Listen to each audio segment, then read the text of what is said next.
الرحیم وللہ در المصنف حیث اشار الى حدودها في ضمن دلیل الحصر ثم نبه عليها بقوله وقد علم بذلك ثم صرح بها فيما بعد بناء على تفاوت مراتب التبائع۔ یہاں ایک نقطے کی طرف علامہ بیضاوی علامہ شرح جامی اشارہ کر رہے ہیں۔ وہ نقطہ یہ ہے کہ صاحب کافیہ نے دلیل حصر میں سب سے پہلے دلیل حصر کے ضمن میں جو ہے اسم اور فعل اور حرف کی تعریف کر دی، ٹھیک ہے، یعنی جب کہا لأنها اما ان تدل على معنى في نفسها او لا، الثاني الحرف والاول اما ان يقترن باحد الازمنة الثلاثة او لا، الثاني الاسم والاول الفعل۔ یہ جب دلیل حصر بیان کر دی تو جو ذہین ترین طالب علم ہے وہ دلیل حصر سے ہی جو ہے اسم فعل اور حرف کی تعریف سمجھ جائے گا، لیکن آگے پھر جو ہے صاحب کتاب نے وہ علماء بذالک حد کل واحد منہا بھی کہہ دیا کہ جناب یہ جو دلیل حصر ہم نے دی ہے، اس دلیل حصر سے اسم و فعل و حرف میں سے ہر ایک کی تعریف بھی جان لی گئی، یعنی توجہ دلا دی۔ تو جو ذہین ترین سے تھوڑا کم ذہین رہے گا وہ سمجھ جائے گا کہ اچھا اوپر جو دلیل حصر بیان کی گئی ہے اس میں جو ہے اسم فعل و حرف کی تعریف بیان کر دی گئی، توجہ چلی جائے گی۔ لیکن ایک طالب علم جو تھوڑا غبی ہے، ذہن اس کا اتنا تیز نہیں ہے، اس کو کیسے پتہ چلے گا کہ اسم کس کو کہتے ہیں، فعل کس کو کہتے ہیں، حرف کس کو کہتے ہیں؟ تو صاحب کافیہ نے اپنے اپنے مقام پر تینوں کی الگ سے پھر سے تعریف بیان کر دی ہے، یعنی اسم کے بیان میں اسم کی تعریف کی ہے، الاسم ما دل علی معنی فی نفسها غیر مقترن باحد الازمنة الثلاثة، فعل کی جگہ فعل کی تعریف کی ہے، الفعل ما دل علی معنی فی نفس الفعل کلمۃ تدل علی معنی فی نفسها مقترن باحد الازمنة الثلاثة، اس طریقے سے، اور حرف کی تعریف بھی اپنے مقام پر کر دی ہے۔ تو ایک ہے کہ دلیل حصر کے ضمن میں تعریف بیان کی، دوسرا یہ ہے کہ اس کی طرف اشارہ کر دیا یہ کہہ کر کہ جناب وہ علماء حد کل واحد منہما کے ذریعے سے، کہ اس سے جو ہے دلیل حصر سے تینوں کی تعریف جان لی گئی، اور ایک یہ ہے کہ تفصیلی طور پر الگ الگ تینوں جگہ تینوں کی تعریف کر دی۔ ایسا کیوں کیا؟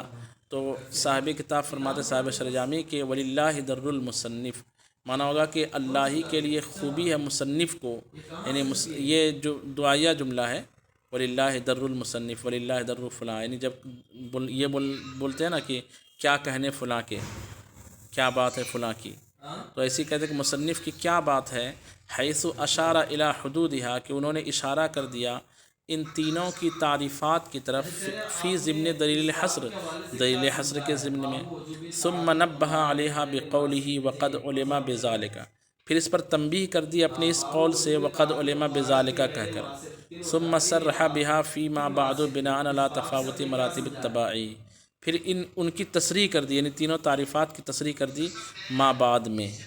کس لیے ایسا کیا؟ بناء علی تفاوت مراتب التباعی، طبیعتوں کے مرتبوں کے فرق پر بنا کرتے ہوئے، کہ انسانی طبیعتیں جو ہے وہ تین طرح کی ہوتی ہے، A class, B class, C class. تو اے کلاس والا جو ہے طبیعت، اے کلاس والی طبیعت جو ذہین ترین ہوگا وہ دلیل حصر پڑھے گا تو اسی میں اس کو اسم فعل و حرف کی تعریف سمجھ میں آ جائے گی، اور بی کلاس والا طالب علم جو ہے جیسی مصنف نے کہا وَعُلِمَ بِذَلِكَ حَدُّ كُلِّ وَاحِدٍ مِّنْهَا، اس سے تعریف سمجھ جائے گا، اور سی کلاس کا ذہن جو ہے وہ سمجھ جائے گا الگ الگ اپنے مقام پر جو تعریف کی گئی اس کے ذریعے سے۔ اب اس کے بعد اس کلمہ کی تعریف اور اس کی تقسیم کرنے کے بعد کلام کی تعریف کر رہے ہیں، چونکہ علم نحو کا موضوع کلمہ اور کلام ایک ساتھ ہے، تو کلمہ کی تعریف کر کے کلام کی تعریف کرتے ہوئے کہتے ہیں کافیہ کی عبارت اتنی ہے، الکلام ما تضمن کلمتین بالاسناد، الکلام ما تضمن کلمتین بالاسناد، یہ اتنی تعریف ہے کلام کی۔ لیکن صاحب شرح جامی نے بیچ میں عبارت لائی ہے، پھر نیچے اس کی وضاحت بھی کی ہے، اور تعریف میں جو جنس و فصل ہے، کوئی بھی تعریف جو ہوتی ہے نا کسی کی چیز کی تعریف سے مراد یہ اردو میں جو تعریف بولتے ہیں میں اس کی تعریف کر رہا ہوں اور اس کی برائی کر رہا ہوں، وہ تعریف نہیں۔ تعریف کا مطلب ہوتا ہے کہ کسی چیز کے بارے میں اس طرح بیان کرنا کہ آپ کو اس کی معرفت حاصل ہو جائے، یہ تعریف۔ تو کلام کی تعریف جو انہوں نے کی ہے اس تعریف میں کچھ چیزیں رہتی ہے، کچھ تعریف جو مرکب ہوتی ہے وہ جنس و فصل سے مرکب ہوتی ہے. تو کون سی چیزیں جنس کے طور پر ہے، کون سی چیزیں فصل کے طور پر ہے، اس کو نیچے انہوں نے سمجھایا ہے. سب سے پہلے الکلام ما تضمنہ کے بیچ میں صاحب شرح جامی جو ہے فی اللغتی ما یتکلم به قلیلا کانا او کثیرا، یہ بیان کرتے ہوئے کہتے ہیں کہ کلام کی جو تعریف صاحب کافیہ نے بیان کی ہے وہ کلام اصطلاحی کی تعریف ہے، کلام لغوی کی تعریف نہیں ہے. تو کلام لغوی کیا ہوتا ہے، یعنی لغت میں کلام، لفظ کلام کا معنی کیا ہوتا ہے؟ تو جواب دیا کہ کلام کہتے ہیں لغت میں جس کا انسان تکلم کرے، چاہے وہ کم الفاظ ہوں یا زیادہ الفاظ ہوں. تو کلام کا مطلب ہوگا ما یتکلم به، جس سے انسان، جن الفاظ کے ذریعے انسان تکلم کرے اس کو کلام کہا جائے گا. اور نحویوں کی اصطلاح میں کلام کس کو کہتے ہیں؟ تو اس کی تعریف کی ما تضمنہ، جو متضمن ہو، جو شامل ہو، دو کلموں، جو شامل ہو، کلمتین، دو کلموں کو، بالاسناد، اسناد کے ساتھ. اب اچھے سے ایک اعتراض سمجھیے، اس کا جواب صاحب شرح جامی نے دیا ہے کہ جب ہم کہتے ہیں کہ زید قائم کلام ہے، ٹھیک ہے، تو کلام کس کو کہتے ہیں؟ جو دو کلموں کو شامل ہو اسناد کے ساتھ. تو وہ دو کلمہ کون ہے بولیے؟ تو زید قائم میں دو کلمہ کون ہے بولیے؟ ایک زید ہے، ایک قائم ہے، یہ دو کلمہ ہے، ٹھیک ہے، اور یہ دو کلموں کو شامل ہے کلام. تو کلام کون ہے؟ زید قائم پورا ایک کلام ہے نا، ہاں. تو زید قائم یہ کلام ہے اور دو کلمہ ہے زید قائم. تو سوال یہ ہوا کہ جو کلام ہے وہی دو کلمہ ہے اور جو دو کلمہ ہے وہی کلام ہے، اور آپ کہہ رہے ہیں کہ کلام کہتے ہیں جو دو کلموں کو شامل ہو. جب آپ کہتے ہیں کہ یہ گھر جو ہے شامل ہے اتنے اتنے کمروں پر، تو کمرے الگ الگ ہوتے ہیں، گھر الگ، گھر جو ہے اس کا مجموعہ ہے. ایسے ہی یہاں پر کہہ رہے ہیں کہ جناب یہ ایسا نہ سمجھے کہ زید قائم ہی کلام ہے، زید قائم ہی کلمہ ہے، پھر تو متضمن اور متضمن ایک ہو جائے گا. حالانکہ یہ بدیہی سی بات ہے کہ متضمن اور متضمن ایک نہیں ہوتا ہے. متضمن جیسے آپ کے پاس پیسہ ہے تو آپ الگ ہو اور پیسہ الگ ہے. آپ کی جیب پیسے پر مشتمل ہے تو پیسہ، جیب الگ ہے اور پیسہ اس میں الگ ہے. ایسی کلام مشتمل ہوتا ہے دو کلموں پر، تو کلام کو الگ ہونا چاہیے، کلمہ کو الگ ہونا چاہیے، لیکن یہاں تو دونوں ایک ہی چیز ہے. زید قائم ہی کلمہ ہے اور زید قائم ہی کلام ہے. متضمن اور متضمن میں مغایرت کہاں ہوئی؟ تو جواب دیا کہ علیحدہ علیحدہ اگر آپ دیکھیں گے، یعنی زید ایک کلمہ، قائم ایک کلمہ، انفرادی طور پر دیکھیں گے تو یہ ہے متضمن، یعنی اس کو شامل ہوتا ہے، اور مجموعہ زید قائم یہ ہے متضمن. متضمن مجموعہ ہے اور متضمن ان دو کلموں میں سے ہر ایک کلمہ متضمن ہے. اس طرح سے مغایرت ہو جائے گی. جیسے ہم کہتے ہیں کہ یہ گھر مشتمل ہے 4 کمروں پر، تو 4 کمروں کا مجموعہ ہی تو گھر ہے، لیکن ہم یہ کہیں گے کہ ایک کمرہ اور ایک کمرہ اور ایک کمرہ یہ الگ، یہ متضمن ہے، اور مجموعہ جو ہے یہ گھر اس کو متضمن ہے. تو اس اعتبار سے مغایرت ہو جائے گی دونوں کے درمیان. سمجھ میں بات آ رہی کہ نہیں آ رہی ہے؟ آواز آ رہی میری آپ کو؟ جی دیکھیے، کہتے ہیں کہ ما تضمنہ، اے لفظ تضمنہ، یعنی ایسا لفظ، یا کلمہ استعمال نہیں کر رہے، ما سے مراد کیا ہے؟ کہتے ہیں لفظ، ایسا لفظ ہے. ما تضمنہ ایسا لفظ ہے جو شامل ہو، متضمن ہو، کلمتین، دو کلموں کو.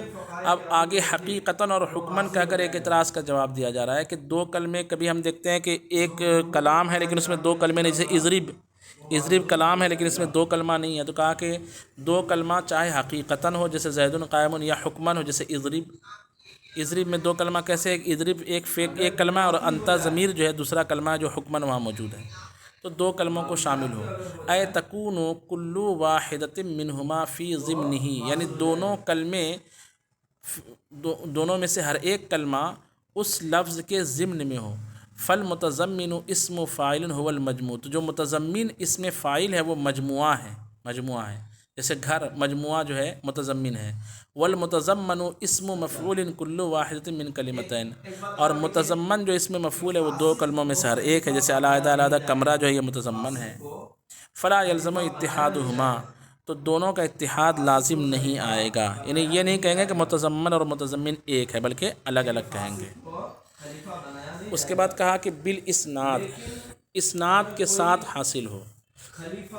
اب یہاں پہ ہوا کہ با جو ہے کس کا متعلق بنے گا، ظرف مستقر بنے گا، کہا اے تضمنا حاصلا بسبب اسناد احدى الکلمتین الی الاخری، کہ اسناد سے مراد یہ ہے کہ ایسا تضمن ہو جو تضمن حاصل ہو دو کلموں میں سے ایک کا دوسرے کی طرف اسناد کے ذریعے سے۔ اور اسناد کس کو کہتے ہیں؟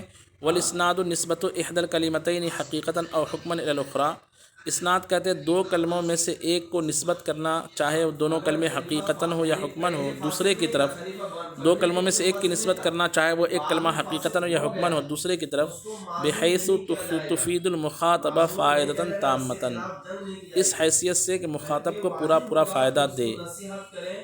فقولہ ما یتناول المہملات والمفردات والمرکبات، اب یہاں سے جو نا تعریف میں جو جنس و فصل ہے اس کی تفصیل بیان کر رہے ہیں کہ جب صاحب قافیہ نے کہا کلام وہ لفظ ہے، جیسے کہا کلام وہ ہے، تو جب وہ لفظ کہا وہ لفظ، تو لفظ محمل بھی ہوتا ہے، موضوع بھی ہوتا ہے، مرکب بھی ہوتا ہے، غیر مرکب بھی ہوتا ہے، یعنی مفرد بھی ہوتا ہے، جملہ بھی ہوتا ہے اور مرکب ناقص بھی ہوتا ہے۔ جیسے کہا کلام وہ لفظ ہے، تو لفظ مفرد، لفظ مرکب، مرکب مفید، مرکب غیر مفید، سب کلام کی تعریف میں داخل ہو گئے، یعنی یہ جنس ہے۔ پھر جیسے کہا تضمن کلمتین، جو دو کلموں کو متضمن ہو تو محمل نکل گئے کیونکہ محمل کلمہ نہیں ہوتا، اور مفرد بھی نکل گئے کیونکہ مفرد دو کلمہ نہیں ہوتا۔ لیکن غلام زید جیسے الفاظ ابھی کلام کی تعریف میں داخل تھے کہ غلام زید میں دو کلمہ ہے، دو کلموں کو متضمن ہے، تو اس کو نکال دیا کس کے ذریعے سے؟ الاسناد کے ذریعے سے، اسناد کی قید سے جو ہے غلام زید جیسے الفاظ بھی نکل گئے۔ دیکھیے جنس و فصل کی کو بیان کر رہے ہیں، کہتے ہیں فقولہ ما، مصنف صاحب قافیہ کا قول ما کہنا، یتناول المہملات والمفردات والمرکبات الکلامیۃ والغیر الکلامیہ، یہ شامل ہے محملات کو، مفردات کو، مرکبات کلامیہ کو، مرکبات غیر کلامیہ کو، یعنی جس کو آپ مرکب ناقص اور مرکب تام بھی بولتے ہو۔ وبقید تضمن کلمتین خرجت المحملات، اور جیسے ہی کہا تضمن کلمتین تو سب سے پہلے محملات نکل گئے کیونکہ محملات جو ہے کلمہ نہیں ہوتے، والمفردات، اور مفردات بھی نکل گئے کیونکہ مفردات دو کلمے نہیں ہوتے۔ لیکن ابھی بھی غلام زید جیسے الفاظ داخل تھے، وہ کہتے ہیں وبقید الاسناد خرجت المرکبات مرکبات غیر الکلامیہ، اور اسناد کی قید سے وہ مرکبات نکل گئے جو مفید نہیں ہوتے ہیں، غیر کلامی ہوتے ہیں، مفید نہیں ہوتے ہیں۔ مثل غلام زید و رجل فاضل، جیسے غلام زید، رجل فاضل جیسے الفاظ یہ نکل گئے۔ اب کہتے ہیں وبقیت المرکبات الکلامیہ، اور مرکبات کلامیہ باقی رہے، یعنی جو مرکب تام جس کو کہتے ہیں وہ باقی رہے، سواء کانت خبریتاً، چاہے وہ خبریہ ہو، مثل ضرب زید و ضربت ہند و زید قائم، اور انشائیہ یا انشائیہ ہو، مثل اضرب ولا تضرب۔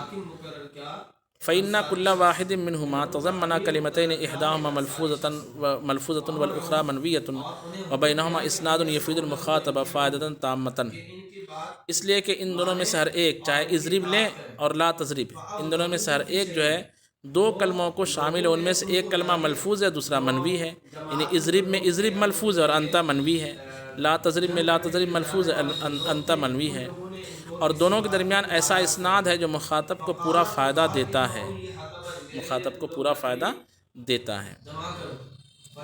یہاں تک جو ہے آج سبق رہنے دیجیے، اس کے آگے انشاءاللہ کل